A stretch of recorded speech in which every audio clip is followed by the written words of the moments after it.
Wa in kana dzu usratin fanadhiratun ila maisarah. Dan jika ia, orang yang berhutang itu adalah orang yang kesulitan, fanadhiratun, maka beri penangguhan ia ila maisaratin, hingga waktu lapang. Ini perintah dari Allah bagi orang yang menghutangi. Kalau misalnya kita dihutangi oleh seseorang, maka diperintahkan oleh Allah bagi kita yang memberikan hutang pada orang, maka apa kata Allah Subhanahu wa taala? Wa in kana dzu usratin fanadhiratun ila maisarah. Kalau orang yang mau bayar ke kita itu kesulitan, tidak punya uang, maka berilah tangguhan untuk membayar. Ini jangan dipakai ketika kita berhutang, Pak. Ini yang jadi kesalahpahaman nanti. Jadi ayat Quran digunakan untuk menyerang orang. Ayo saya mengajar. Allah berfirman, fa in kana dzu usratin fanadhiratun ila maisarah.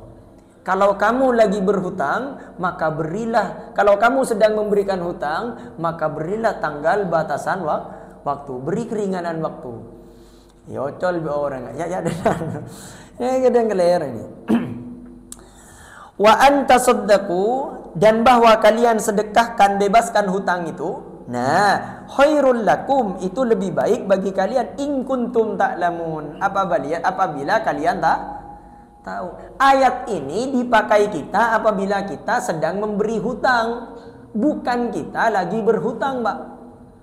Kita akibi bang, boh ngereng majara, baca ayat wa in kana dzu usratin fanadhiratun ila maisarah. Firman Allah, Pak, kalau orang memberikan penangguhan itu perintah dari Allah, berarti bagus sembilan. Anda harus bayar. Saya tidak punya uang, Pak. Harus bayar. Dibacakan ayatnya. Wa anta saddaqu khairul lakum in kuntum ta'lamun. Pak, kalau sampean menyedekahkannya ke saya yang tidak punya uang, tentu sampean lebih baik menurut Allah. Tidak apa? Kok butuh besar. Ini bagi kita yang punya, yang memberikan hutang. Wattaqu yauman turja'una fihi ila Allah. Wattaqu, dan takwalah kalian pada hari turja'una, kalian dikembalikan fihi, pada hari itu, ila Allah, kepada Allah Subhanahu wa taala. Tsumma tuwaffa kullu nafsin ma kasabat. Kemudian tiap-tiap diri ditunaikan balasan apa yang ia usahakan. Wa hum la yudlamun, dan mereka tidak dizalimi. Jadi diperintahkan oleh Allah untuk kita Untuk kita bertakwa kepada Allah Subhanahu wa taala, yang mana di hari akhir nanti akan ada pengadilan yang seadil-adilnya. Nah, kembali kepada ayat 278 yang tadi, yang kemarin, yang masalah riba itu, Ibnu Katsir menjelaskan dalam riwayat tentang masalah fa illam taf'alu fa'dhanu biharbin minallah. Kalau kalian tidak berhenti dengan riba, maka aku akan perangi, kata Allah kan? Maka Allah akan memerangi dan Rasul akan memerangi juga. Perhatikan, Pak. Ibnu Katsir mengutip sebuah riwayat, nanti orang yang tidak berhenti dengan riba, di hari kiamat, di akhirat, Allah akan berkata kepada orang ini, kepada yang pelaku riba ini, apa? Ambillah senjatamu dan berperanglah. Ayo. Lamba ben itu nyecek cenggal ben. Painga lamare ben. Surambu dari riba lamare. Ayo misat ya. Kok terus perang ben. Kalak senjata ben. Cek angkono di itu ben. Tu nyari senjata. Tapi baki akhirat, Pak. Rakyat kelar men ala ben Allah, Pak.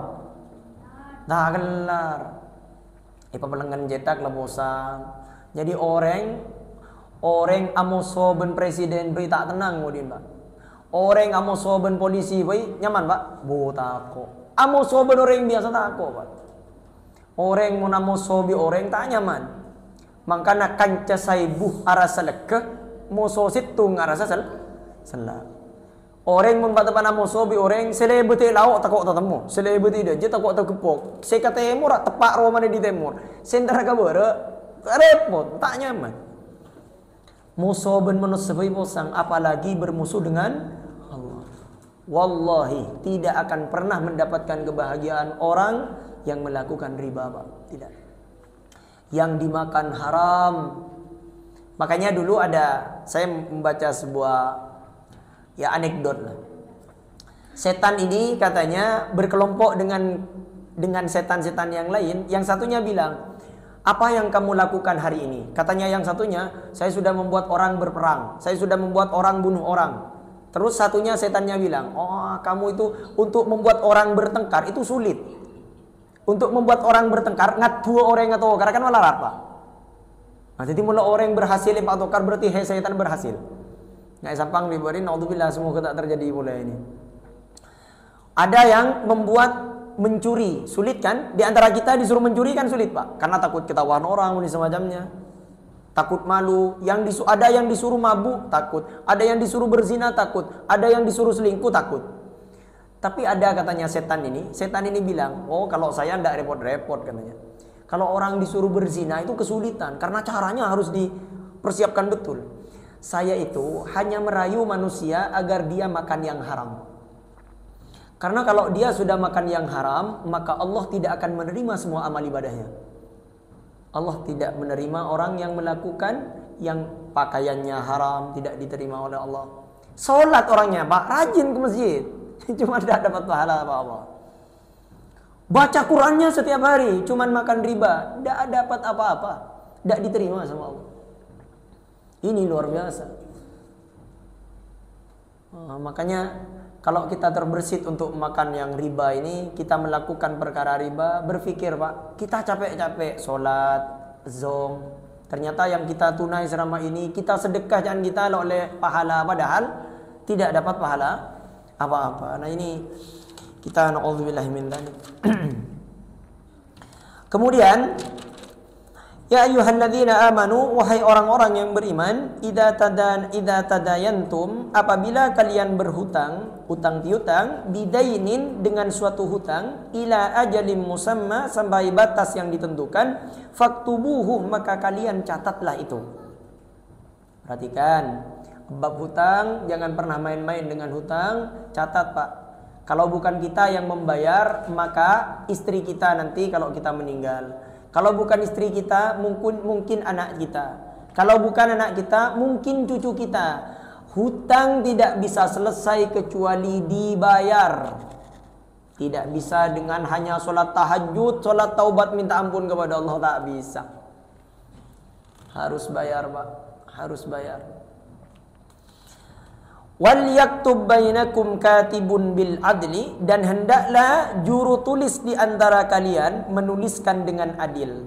Wal ya'ba katibun ayyaktuba kama 'allamahu Allahu falyaktub, dan tidak boleh enggan seorang juru tulis ayyaktubah untuk ia menuliskan kama 'allamahu Allah, sebagaimana Allah telah mengajarkan kepadanya, falyaktub, maka hendaklah ia menulis dengan falyaktub, maka hendaklah ia menulis. Wal yumli lilladzina 'allamahul haq 'alaihil haq, dan hendaklah mendikti. Wal yumli lil, ini mendikti, mengecek lagi orang-orang yang atasnya hak yang berutang. Wal yattaqillah, dan hendaklah ia bertakwa kepada Allah, rabbahu, Tuhannya. Wala yabkhas, dan janganlah ia mengurangi minhu syai'a, darinya sesuatu apapun. Fa in kana alladhi alaihil haqqu, maka jika orang yang atasnya hak yang berhutang adalah safihan, lemah akal, au dhaifan, atau lemah keadaan, yaitu anak-anak atau orang jompo, au la yastati'u, atau ia tidak mampu, al ayyumillah, untuk mendiktikan, huwa falyumlil waliyuhu bil adli, maka ia sendiri, maka hendaklah walinya mendiktikan dengan adil. Wastashhidu, dan kalian persaksikanlah, syahidaini, dua orang dengan saksi, mirrijalikum, dari kaum laki-laki di antara kalian. Jadi kalau ada kita mau hutang, melakukan hutang piutang, perhatikan, hutang piutang boleh Pak dalam Islam. Bukan dilarang. Yang dilarang ribanya, bukan hutangnya. Terus bagaimana caranya kalau kita berhutang? Maka diatur oleh Allah. Caranya, bawalah juru tulis untuk menulis itu. Ditulis Pak. Setelah ditulis, didekti masing-masing. Sampean baca, kita baca. Sesuai enggak dengan kesepakatan hutangnya? Paham? Kalau misalnya ada salah satu yang anak kecil atau jompo sudah kira-kira akalnya kurang, maka bisa saja minta wakil kepada walinya yang menjadi wali tentang persaksian tadi. Dan juga diperintahkan oleh Allah untuk mendatangkan saksi 2 orang laki-laki. Kemudian fa'illam yakuna, maka jika tidak ada rajulaini 2 laki-laki, farajulun, maka 1 laki-laki, wa imra'atani, dan 2 perempuan. Kalau misalnya tidak mendapati 2 laki-laki, maka silahkan pakai 1 laki-laki, tidak apa-apa, tapi diikuti dengan 2 perempuan. Kenapa? Karena kata Ibnu Katsir, 2 perempuan itu setara menjadi saksi 1 laki-laki. Faham Mbak ya? Kemudian mimman tardawna minasyuhada, dari yang kalian ridhoi dari para saksi. Antadilla ihdahuma, agar bahwa dia dari salah satu keduanya lupa.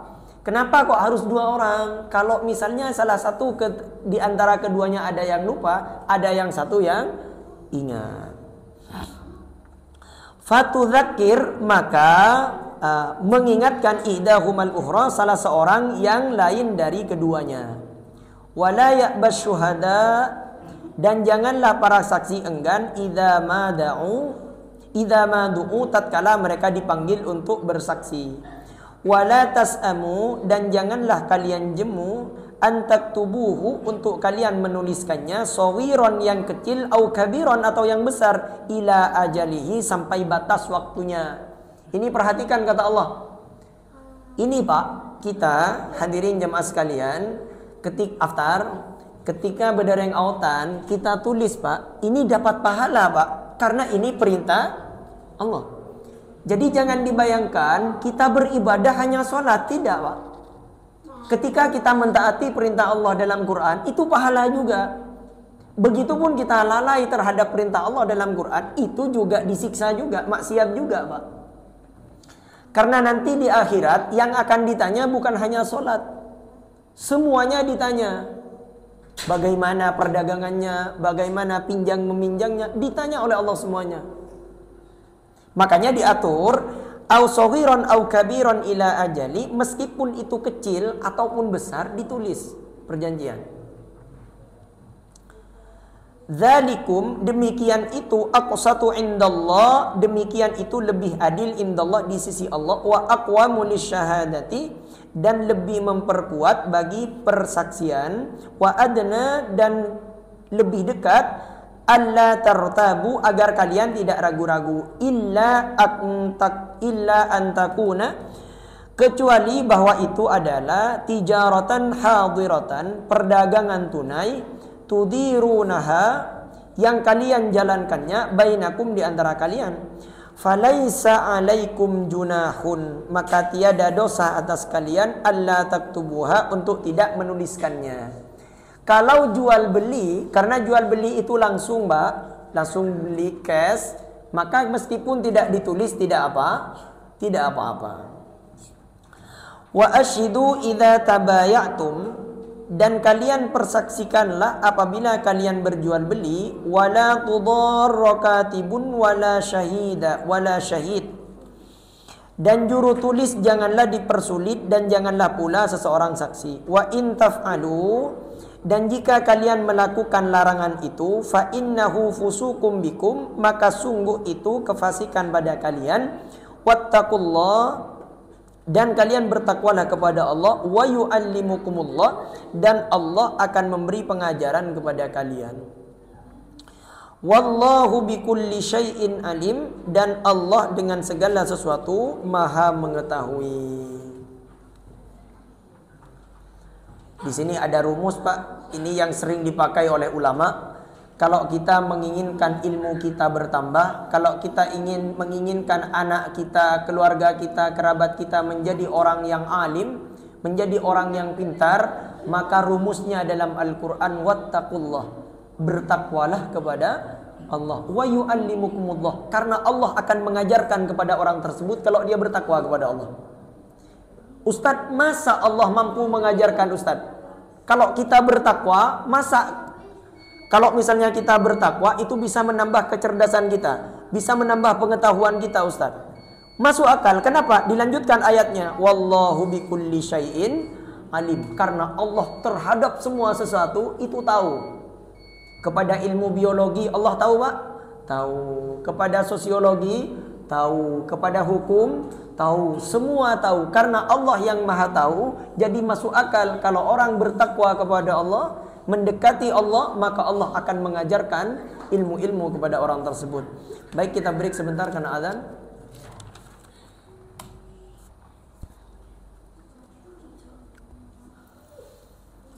Baik, kita tadi membahas bahwasanya kalau kita ada orang yang berhutang kepada kita, maka dianjurkan oleh Allah untuk kita memaafkan, Pak. Kemudian ini ada kisah yang menarik. Hadis ini diriwayatkan oleh Imam Muslim. An Hudzaifah, hadis ini dari Hudzaifah radhiyallahu an. Qala, dia berkata, qala Rasulullah sallallahu alaihi wasallam, Rasulullah pernah bersabda, atallaha ta'ala birajulin, Allah mendatangkan seseorang laki-laki, birajulin minal umami qablikum, mendatangkan laki-laki umat sebelum kalian, kata Rasulullah. Kemudian faqala, maka Allah Subhanahu wa taala berkata, Allah bertanya kepada orang tersebut, alaka amalun salih, apakah kamu punya amal soleh, kata Allah. Qala la, orang ini berkata, la, tidak ya Allah, aku tidak punya amal soleh. Kemudian Allah bertanya, qala fatadzakir, coba ingat lagi, barangkali kamu punya amal-amal soleh. Nah, kemudian orang tersebut menjawab, qala kana li, alhamdulillah, ghilmanun wa kuntu atajawazu anil musyirina wa andurul musirina, faqala ta'ala qad ghafartu lak. Orang ini berkata, kana li, dahulu aku memiliki para pembantu, katanya ini. Dulu aku mempunyai, wa kunta atajawazu anil mu'syirina, dulu aku memiliki para pembantu dan aku biasa memberi kelonggaran kepada orang yang kesulitan. Jadi kebaikan yang dipunyai oleh umat ini, oleh laki-laki tadi, ya Allah, aku dulu punya pembantu, cuman aku sering memberikan kelonggaran, tak terlalu menekan kepada pembantu saya. Kemudian kata ini, dan aku biasa memberi kelonggaran, dan aku biasa memberi kelonggaran kepada orang yang kesulitan dan menangguhkan orang yang tak mampu. Jadi kalau ada orang kesulitan, biasanya diberi kemudahan, diberi kelonggaran. Kalau ada orang yang berhutang, kemudian dia tidak bisa bayar, dengan entengnya Pak, ya sudah, saya maafkan, tidak usah bayar, tidak usah, saya ikhlaskan. Maka apa kata Allah Subhanahu wa taala? Faqala ta'ala, maka Allah berfirman, qad ghafartu laka. Ini pakai qad, Pak. Sungguh aku telah mengampuni dosa kamu. Kenapa? Karena dia telah memikirkan orang lain, memudahkan urusan orang lain, memaafkan kesalahan orang lain, bahkan meridhoi hutang orang lain, misalnya hutangnya sendiri, meridhoi hutang yang dipinjam oleh orang lain. Maka karena dia ridho, apa kata ulama komentar dengan hadis ini? Kata para ulama, kenapa kok Allah mengampuni dosa ini? Karena orang ini telah memudahkan dan telah melonggarkan orang lain. Jadi Allah malu apabila kalah baik dengan orang ini, Pak. Orang ini saja begitu longgarnya, tidak terlalu menekan kepada pembantunya kalau salah, tidak jahat kepada orang. Kemudian ketika ada orang yang pinjam, dia mudah untuk memaafkan. Masa Allah yang maha baik tidak mau mengampuni orang ini. Maka Allah berfirman, faqala ta'ala qad ghafartu laka. Sungguh aku ampuni dosa kamu. Padahal orang ini tak mempunyai amal kebaikan sama sekali. Bahasa kita, solatnya tidak ada, zakatnya tidak ada, puasanya tidak ada, zong ini Pak. Apa kata Allah? Coba, apa yang kau bawa kepada saya ini? Amal apa yang akan engkau tunjukkan kepada saya? Kata orang ini, lah, aku tak punya apa-apa ya Allah. Aku tak punya amal yang untuk aku bawa kepadamu. Tapi karena Allah Maha Kasih, coba ingat-ingat lagi. Barangkali masih ada amal. Ya Allah, seingat saya, dulu waktu saya masih hidup, saya punya pembantu. Pembantu saya ini, saya agak longgarin. Biasanya kan kalau ada majikan, biasanya kan agak ketat kepada pembantu. Harus begini, harus begini. Kalau ini enggak Pak. Memberikan kelonggaran. Kemudian kalau ada orang yang berhutang pada dia mudah memaafkan. Diberikan batasan waktu dulu. Kalau dia sudah tidak bisa bayar, diikhlaskan saja. Maka gara-gara amal ini Pak, gara-gara amal ini Allah berfirman, qad ghafartu laka. Aku ampuni dosa-dosa kamu. Semuanya diampuni oleh Allah Subhanahu wa taala.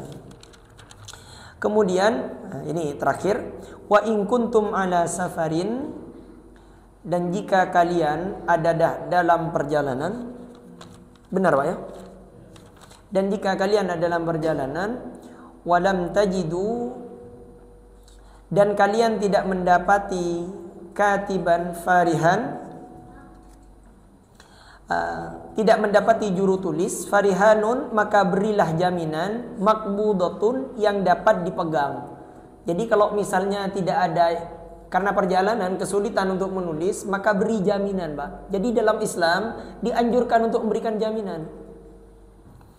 Fa in amina ba'dukum, maka jika sebagian kalian percaya ba'dhan kepada sebagian yang lain, falyu'addil ladzi tumina, maka orang yang dipercaya yang berhutang hendaknya menunaikannya. Kalau misalnya orang itu kita percaya, meskipun tidak ditulis, meskipun tidak pakai jaminan, maka hendaknya yang dipercaya itu harus amanah. Karena ciri orang munafik ada 3.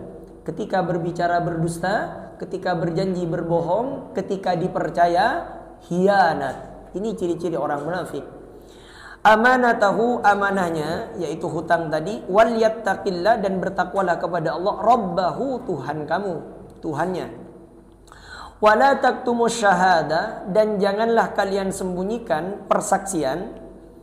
Wa may yaktumha, dan barang siapa yang menyembunyikannya, fa innahu, maka sungguh ia, asimun qalbuhu, adalah berdosa hatinya.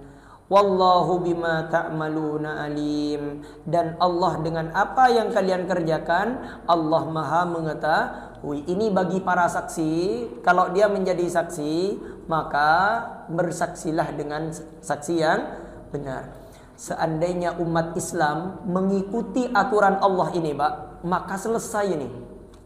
Yang jadi permasalahan sekarang, orang ngakar tokar gara-gara utang. Pas si abri utang ketika lero Pak. Saya pernah abri utang ke salah satu orang. Saya naki, polan saya terlalu maksa Pak. Saya yoko Pak. Mau lapor lagi ke polisi katanya. Oh, ya sudahlah. Nah katanya Mahfud MD ini gue ngutip Mahfud MD. Nah videonya berada di YouTube. Mungkin tak begitu krusial betul, jangan pernah berurusan dengan pengadilan, katanya Mahfud. Katanya Mahfud, bukan kata saya. Karena seperti itu akhirnya saya tidak ngurus Pak. Sudahlah, ada Allah. Dan saya berusaha mengikhlaskan. Saya ikhlaskan Pak. Bebenyak utang Pak. Saya ikhlaskan Pak. Berat memang. Saya tutup dengan hadis yang diriwayatkan oleh Abu Hurairah. Dia berkata, seseorang laki-laki mempunyai piutang pada Rasulullah SAW, lalu dia menagih beliau dengan cara yang kasar, sehingga para sahabat Nabi SAW ingin membalasnya. Dulu ada orang yang memberikan hutang pada Rasulullah, kemudian menagih pada Rasulullah dengan perkataan yang kasar. Wahai Muhammad, ayo bayar hutang kamu. Kamu ini kurang ajar, semua macamnya pokoknya. Namanya orang yang kurang ajar ini. Dengan perkataan-perkataan yang tidak baik pada Rasulullah. Sahabat ini geram Pak. ingin memukul orang ini. Kok berani-beraninya orang ini? Nah, perhatikan. Ini Rasulullah, Pak. Rasulullah orang paling mulia. Apa kata beliau? Lalu bersabdalah Nabi sallallahu alaihi wasallam, sesungguhnya pemilik piutang itu berhak mengatakan apa saja. Jadi kata Rasulullah, orang yang punya itu lebih berhak mengatakan apa saja kepada orang yang berhutang. Berhak. Nah, orang kan sekarang berbeda, Pak. Ketika senaki, Pak keliru senaki, polentar melulu pun semuanya. Maka kemudian setelah itu Rasulullah bersabda, belilah seekor unta lalu berikanlah kepadanya. Coba sahabat, beli satu ekor unta, berikan kepada orang ini. Kemudian mereka berkata, kami tidak mendapatkan kecuali unta yang lebih baik daripada untanya. Ya Rasul, unta di pasar itu lebih baik daripada unta dia. Maka apa kata Rasulullah? Beliau bersabda, belilah dan berikanlah kepadanya, karena sesungguhnya orang yang terbaik di antara kamu adalah yang paling baik dalam melunasi hutangnya. Jadi boleh melunasi hutang lebih baik daripada yang dipinjam, dengan catatan tidak ada janji di awal. Kalau ada janji di awal, kamu pinjam saya ketebu majar 100. Jangan rengkon dalam bukat ngincam saya bu, saya ket. Bukat katanya. Nah, kalau ada perjanjian seperti itu tidak boleh, Pak. Tapi kalau misalnya tidak ada perjanjian, cukup ditulis saja. Kamu ini hutangnya 5 juta. Harus dibayar sekian, harus dibayar tanggalnya sekian, harinya ini, jamnya ini. Sudah dicatat semuanya dengan ada 2 saksi. Kemudian sampai di batas waktu, kalau yang mau bayar hutang ingin melebihkan misalnya ngincam 5 juta, Pak menyerah saya ke juta, Pak. Nah, ini tidak apa-apa. Kata Rasulullah, kata beliau, orang yang paling baik di antara kamu adalah yang paling baik dalam melunasi hutangnya. Faham? Tapi tidak boleh ada perjanjian. Nasrum minallah wa fathun qarib wa basyiril mu'minin. Subhanakallahumma wa bihamdika asyhadu an la ilaha illa anta wa nastaghfiruka wa natubu ilaik. Assalamualaikum warahmatullahi wabarakatuh.